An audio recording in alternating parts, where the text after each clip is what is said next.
there's all of this unexplained weight gain, which brings me to the topic of weight loss and the ketogenic diet as a possibility for a therapeutic use.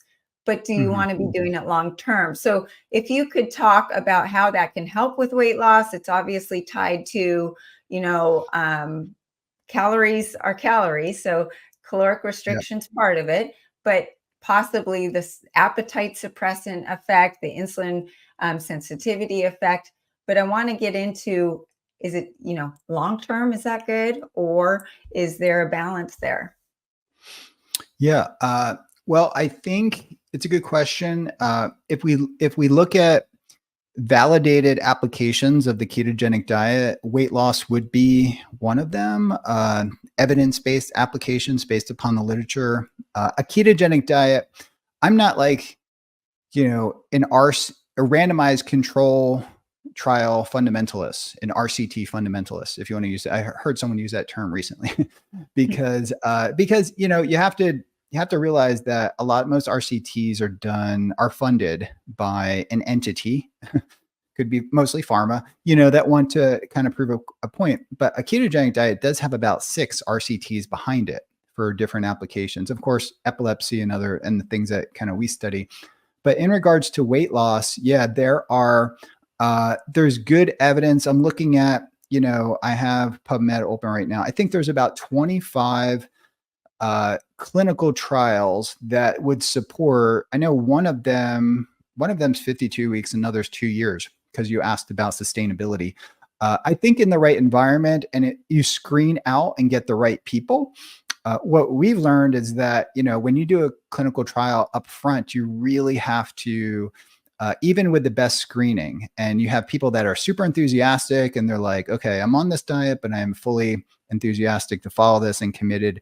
You'll get about 20% dropout rate, even when you do everything, even when you have them almost meeting daily with like a registered dietitian, and you have like Facebook groups for social groups to help them and everything. So and if we didn't screen them, I think it'd probably be like 40 or 50%. So realistically, a lot of people, I kind of live in an echo chamber that says everybody who follows keto says it's so easy, it's indulging, it's, why can't people follow it? But I just, I think about my family and just growing up Italian with pasta and pizza, and just, it is a restrictive diet. People feel restrictive. I mean, simple pleasures like summer fruit and, and just vegetables and just other things that could be part of a healthy, normal diet. These are typically restricted to almost nothing on a legitimate therapeutic ketogenic diet. So that's why I kind of gravitate to just, unless it's a medical disorder, a low carb diet that regulates glucose and insulin, and you can get the benefits of ketones, as you mentioned, with exogenous ketones. So like a low carb Mediterranean diet with even MCT oil or exogenous ketones is kind of what I'm almost adopted in my life. And that's, unless you're really managing disorder, and that would be ideal, I think, for weight loss too. Unless you have someone who's very overweight and insulin resistant, a carbohydrate restriction to the point of ketogenic can be helpful once you get that person on track. And then you could start titrating the carbohydrates in, fibrous carbs in, ideally, to sort of optimize their hunger. But the appetite suppressing effect of a ketogenic diet is real, because not just the fat, but also the protein, like a higher protein ketogenic diet is real. And even things like MCT oil, most people don't know this, but it's a GLP-1 secretagogue. It also stimulates GIP. There's these drugs on the market. Everybody hears all about it. But protein and certain medium chain fatty acids can get your body to release those hunger hormones. Right. And that is, well, first of all, as far as Ozempic and the other drugs like it, the amount of side effects that just keep on coming out. And I just did a podcast on the fact that it's increasing blindness in people. But what people don't understand is that's not changing your lifestyle habits and what I'm seeing, and I could be wrong, and there's no data, but what I'm visually seeing, because I live in the town that has more women on Ozempic than even Beverly Hills, is that people are actually gaining the weight back. So after a certain amount of time, they're gaining the weight back, and they're gaining fat back, and they've lost muscle, lost fat together, but then they're gaining only fat back. So let's stay away from those. There are other options with the exogenous ketones, like with the accelerated fast that I mentioned. I've had people come to me, Sarah, I don't know anything about this fasting thing. I wake up at 6 a.m. I've got to eat something right away. I go to bed and I have to have a snack.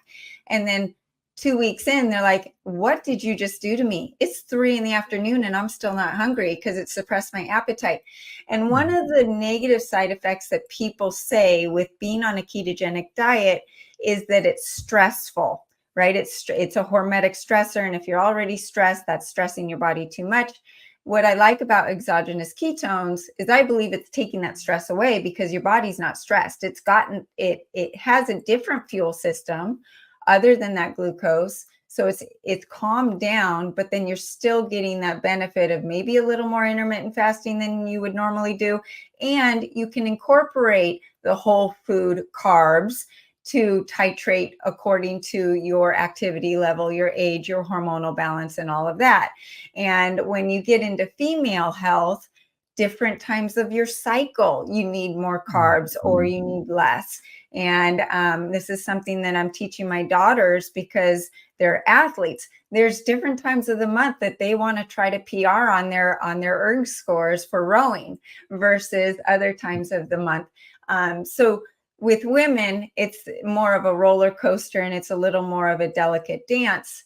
What I've seen, though, when keto really became popular a few years ago and then people were on it long term, what I was seeing was if they had just one morsel of carbohydrate, they blow up and they felt like I can't eat. My body doesn't even know what to do with carbs now because it's not flexible. So that was one thing. And then like the restriction. But this brings me to where I think you and I both have come to is more of a flexible dieting outlook. And so can you talk about what that means and how you've changed maybe your outlook on keto versus a more flexible dieting approach? Yeah. And I want to kind of reinforce that. I guess what I'm going to describe or talk about is for like the average person out there who's not necessarily using a ketogenic diet for the metabolic management of a neurological disorder, cancer, maybe even things like type 2 diabetes. We study inborn errors of metabolism, where the ketogenic diet is actually the standard of care. So this is not that. I think for the average person, everyday person could get 90% of the benefits without the side effects. And we could talk about the pros and the cons with following just a low carb diet and then titrating the carbohydrates in a way for the activity levels we're very much about like biomarker monitoring. So I was a little bit skeptical about, the females having a reactive response to ketogenic diet in regards to elevated cortisol. That kept coming out. And I started people were reaching out to me and I requesting blood work to see the elevated or salivary cortisol levels. And some people do have that. So the only way to determine that is to measure, right? You want to do comprehensive blood work, also hormones. And with cortisol, probably to get to diurnal, to get multiple saliva cortisol levels throughout the day. We use that in our research for different projects that we do. So like ZRT Labs, and there's a number of companies out there where you can get it, fairly cheap.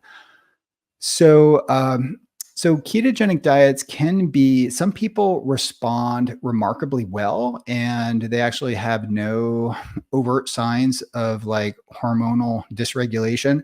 But what I have observed on online forums and also in emails that people send me their blood work and actually what they're eating and what they're doing, when a lot of people start a ketogenic diet, it's calorie restricted. They're over exercising on top of that. So they're producing a calorie deficit that results in metabolic adaptation, which is, you know, from a health point of view, could be seen as advantageous, but it's a slowing of your metabolic rate in Mhm. a way. So it's like the mitochondria are actually becoming more efficient at using the food energy that you're giving it. So you could, you know, basically maintain your body weight on less calories. And that could be if you're on a calorie restricted diet for 6 months, it can take like 3 to 6 months to come back to that. A lot of people don't realize that a lot of people think you could just jump right back into your own. So there's like, you know, people have termed the coined the term reverse dieting to titrate your calories back up again. And I think that's, you know, a valid approach to do that. You just can't go back to eating the rate. And I think when you talk about people blowing up, I think that's the case too, because your body is very sensitive to the hormone insulin. And if you go out and eat pizza, not only, you know, you're spiking your insulin, what that does is it enhances sodium reabsorption at the level of the kidneys. So, and that actually expands, you know, your plasma volume. So your blood pressure goes up, you feel puffy. That plasma volume, it spills over into your peripheral tissue. So it looks like you're holding water, you know, your face gets puffy, your hands get puffy. So physiologically, like, you know, I can picture all these things that's happening, but to the general population, they just say they blow up. So there's a way to reintroduce carbs in a more sane way to get your body back to using it again. It's not like you can't do one or the other, but a lot of people just kind of go off the wagon and yeah, overindulge. And that's a big problem. Because when you're on a restrictive diet and then you go off and you have like a slice of pizza, it's like, okay, well, I went off my diet, I might as well eat the whole pizza. So Right. this is sort of the general mentality. And I can relate because I used to be like that, you know, Yeah. years ago.